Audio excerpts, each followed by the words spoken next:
He from O Block. Okay. You know what I'm saying? That should speak for itself. First off, I want to congratulate you, like, from fighting Appreciate it. what you done fought through to get a name in this industry. You know what I'm Appreciate saying? Like, I salute you. What's the story? What's your story?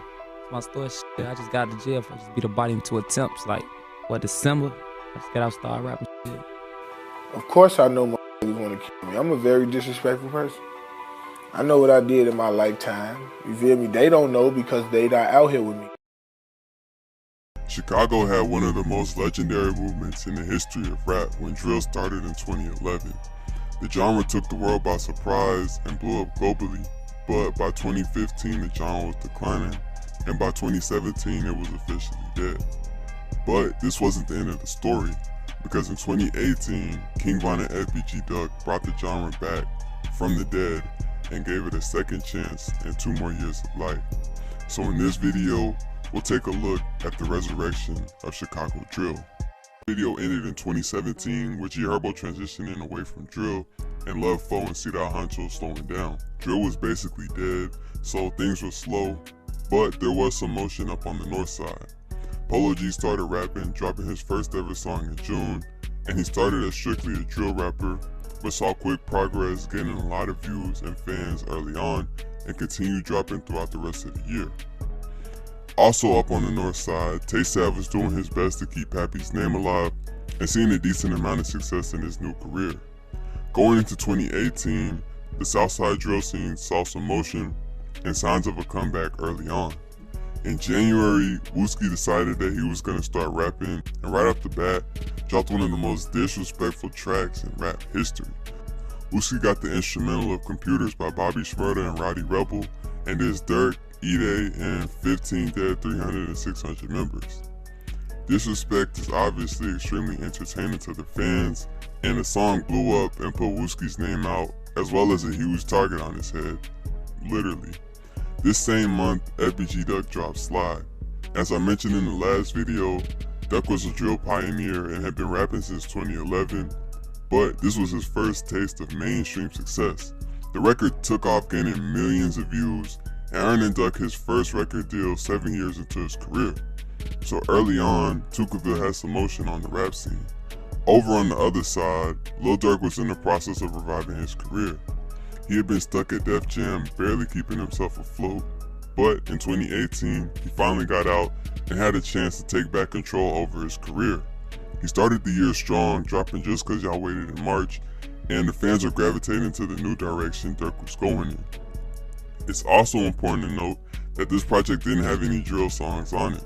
Despite Wooski's super disrespectful computer freestyle, Durk hadn't felt the need to respond and was only making melodic auto-tune singing songs.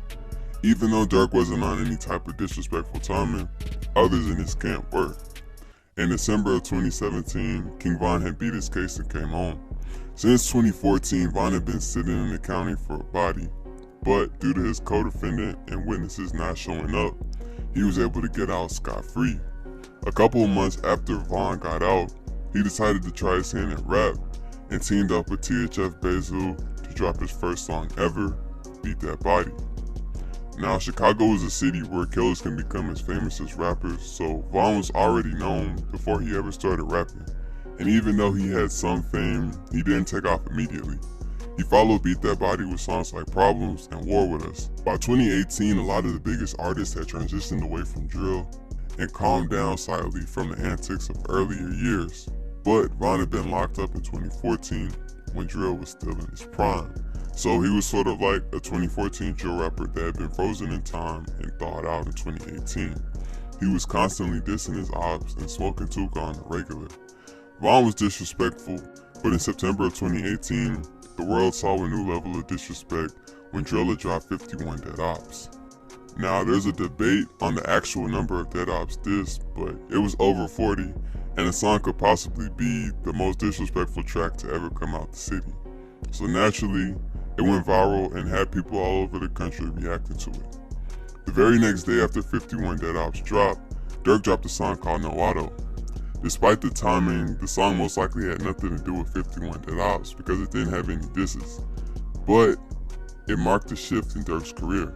For the previous couple of years, Durk had been making strictly melodic songs with heavy auto-tune, but No Auto ended up blowing up and reminded Durk that the fans still wanted to hear him make drill. And to this day, he'll reference the song whenever he makes one of these types of records. About a month after No Auto, Wooski's ops finally got to him. One of his friends had recently passed, and he was attending the funeral. His ops slid and ended up catching him outside the church and popping him in the head. But miraculously, he survived. The bullet did a lot of damage and appeared to slow him down, but the fact that he's living and not a vegetable is still a W. The whole story was somewhat documented on the internet, from Lucy's computer freestyle in January to him getting popped in October, and this ended up bringing more attention back to the scene. Towards late 2018, drill was showing some signs of life, and in December, King Von dropped Crazy Story. In all the years of drill, barely anybody had ever thought to tell stories. Young Pappy had his Shorty with a 40 series, but these were songs that only real fans knew. Crazy Story went viral and was the first time the majority of fans had ever heard a drill rapper tell a story, and Von had a natural talent for it. Von also used the songs as another opportunity to diss his ops, and made sure that everyone knew he wasn't from 63rd. Crazy Story was a big record. It wasn't a mainstream hit, but it got Von's name out and established him as more than just one of Durk's homies. The beat for Crazy Story was made by a producer called Chop Squad DJ. DJ had been a part of the early drill movement and produced a couple songs for Chief Keef, as well as helped to ghost produce for Young Chop. As the years had went on, he had developed a relationship with Durk, and when Von started rapping, he became his main producer, all the way from his first song ever. DJ played a big part in developing Von's sound and the new sound of Chicago in general, and Crazy Story helped to get his name out more. Crazy Story wasn't the only important song Von was on in December either. He also teamed up with Memo 600 on a record called Exposing Me. The song was very disrespectful, with Memo and Von dissing the C-Stops like Tuka, Lil Mark, and Lil Scrap. FBG Duck, throughout 2018, Duck had been minding his business. He wasn't dissing, and a lot of the songs he was dropping were more generic trap sounding and arguably not even really drill. But after hearing Exposing Me, he decided to go back to his roots. In March of 2019, he teamed up with his cousin Rook's tape called This How I'm Coming 3, which also did well. Through 2019, Durk was still on his upper trajectory from 2018, but following No Auto, he started dropping more drill songs on top of the usual melodic ones. 2019 was shaping up to be a big year.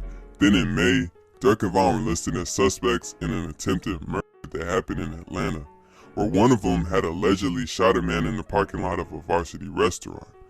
They both ended up bonding out to stay on house arrest, and due to the conditions of the case, they can no longer be around each other anymore. The situation seemed bad, but it actually ended up bringing a lot of new attention and fans to Von, adding on to his already growing buzz. It was around this time that the first YouTube videos about Von started popping up. As time went on, they would do more and more digging and add to the growing myth around his history in the streets. In the meantime, Von was grinding on house arrest, putting out tracks like What It's Like and his Money Freestyle. He dropped his debut project, Grandson Volume 1, in September. Grandson was a nickname he picked up in prison because the older inmates said he reminded him of the founder of the BDs, King David, who would have been old enough to be Von's grandfather. The project did well, and Von continued grinding and putting out songs. Around December, Duck had a change of heart from earlier on in the year and put out a song called Chicago Legends, where he paid respect to some of the fallen rappers in Chicago like JoJo, Lil Mark, Pappy, and Lil Mister. But he surprised the world when he paid homage to some of his ops like Fredo Santana, OTF Nunu, and LA Capone. This was a huge statement and showed a lot of maturity and character on Duck's part. Unfortunately, none of his ops reciprocated this energy at all, or even acknowledged the realness of what Duck had just done. Von continued to diss Tuka at every chance he got, and he was starting to turn 63rd into a meme. In February of 2020, he dropped a song called Took Her to the O, and the song took off. This was another story song, but it got even bigger than Crazy Story. The song marked a spike in Von's career, and to this day is his most viewed and streamed song. Like every other song, he did 63rd, but on this particular song, he mentioned Duck by name, and this triggered Duck to respond. Duck dropped a song called I'm From 63rd, where he criticized Von for telling fictional stories, said he was Durk's pawn, and joked that his pants were too tight for him to tote a gun. Von didn't respond to the song because he was busy capitalizing on the new momentum from Took It to the O, and he dropped his second project, LeVon James, in March. Between his hit single and new album, 2020 was the year the majority of the public first started hearing about Von. As a result of the new attention, people started digging into his past and finding out that he had lived a crazy life. Von had been very active in the streets, as well as on Twitter, and was known to go back and forth with ops and openly admit to catching bodies. There were also other people in Chicago on social media blaming him for certain deaths. On top of this, there was the fact that he had recently beaten a body, and anyone who looked into the case saw that it looked like Von did it and only beat the case because witnesses didn't show up and his co-defendant didn't testify. Combining all this information, it was very clear that Von was exactly what he said he was. The only thing that was alleged was his exact body count. To a clear-headed adult, there's obviously nothing good about taking lives. At the same time, authenticity usually wins, and rappers have been rapping about and glorifying violence and shooting people for the past 30 years, even though the majority of them never did it. So when someone comes along and is obviously what they say they are, it's only natural that rap fans would gravitate towards them. On top of this, Von was charismatic and extremely entertaining and had a lot of personality. So combining all of these facts, it was a certified recipe for success. More and more people made videos about him, and the fans couldn't get enough. The video started going viral and got to the point where he was gaining fans off his image and history, as well as the music. He continued dropping songs like Grandson for President and Broke Ops, continuing the trend of disrespecting the ops at every opportunity. FBG Duck had already been going up off a slide in his Exposing Me remix, and Von taking off in early 2020 helped him out as well, especially because Von mentioned him by name in a hit song. Being the main op rapping, he also found himself in some of the videos that were coming out, and his popularity began to rise as well. After Chicago Legends, Duck had stopped dissing, and the majority of the songs he was dropping weren't even drill. You could see that he was trying to make good music and grow as an artist, but in July, he had a change of heart. It's unclear whether he was provoked from Von constantly dissing or something else, but Duck decided to drop a song called Dead Bitches, which is probably one of the most disrespectful ones of his entire career, where he dissed over 10 fallen O-Block and 600 members.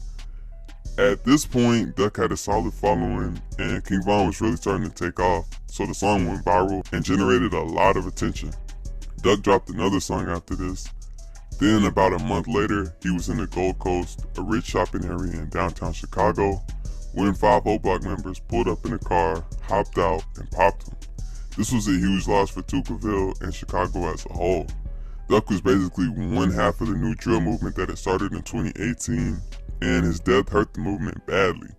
Due to the fact that Von had been beefing with him on records for the past 2 years, after Duck passed, Von saw a huge spike in his views. Everybody was rushing to make videos, and people were hearing about what had been going on between these two artists for the past 2 years for the first time. Von continued to drop bangers and ride the momentum up. He had the entire Chicago drill movement on his back. On October 30th, he dropped his third project, Welcome to O-Block. At this point, it was clear that he was on pace to be a star, but on November 6th, an incident happened that would put an end to all of this. Von was a real street dude, and he didn't mind smoke from anybody, and somehow he ended up in a beef with NBA Youngboy. Many believe it had something to do with Von messing with one of Youngboy's baby mamas, but whether or not this is true, Von being Von decided that he was going to continue to troll and take shots at Youngboy whenever he could. So the beef continued to drag on. In the earlier stages of this beef, Von somehow ended up forming somewhat of a friendship with Quando Rondo. Obviously, when Quando realized that Youngboy had problems with Von, he cut ties and took up YB's beef as his own. Von didn't like this switch up, and in an interview with Gillian Wallow, he foreshadowed that he wanted to put hands on him if he got the chance. You'll fuck with another nigga, but I guess he'll fuck with that nigga too. Harder than he fuck with you, so he don't fuck with you. You'll start seeing niggas get on following you and shit on Instagram and shit. So stop talking to you and shit. The nigga let you know a nigga See you again, me there. Yeah, on some whole shit. And you'll want to smack his ass on phone number, nigga, you'll be wrong, cause niggas really ain't like that. Fast forward to November 6th, a week after Welcome to O Block dropped, and Von finally ran into Quando and did exactly what he said. He put hands on him. But one of Quando's homies named Lil Tim was around and had his pole on him. And he decided to up it on Von, hitting him 3 times. Von was taken to the hospital, but he didn't make it. This was basically the end of the Chicago drill resurgence. Von and Duck were the faces, and in the span of 3 months, they were both gone, and so was the movement. Durk continued to put out drill songs here and there, and as time has gone on, artists like PGF Nook and Lil Zay Osama have emerged, so there is a drill scene, but the majority of fans agree that the movement as a whole officially ended in 2020 with the death of Von.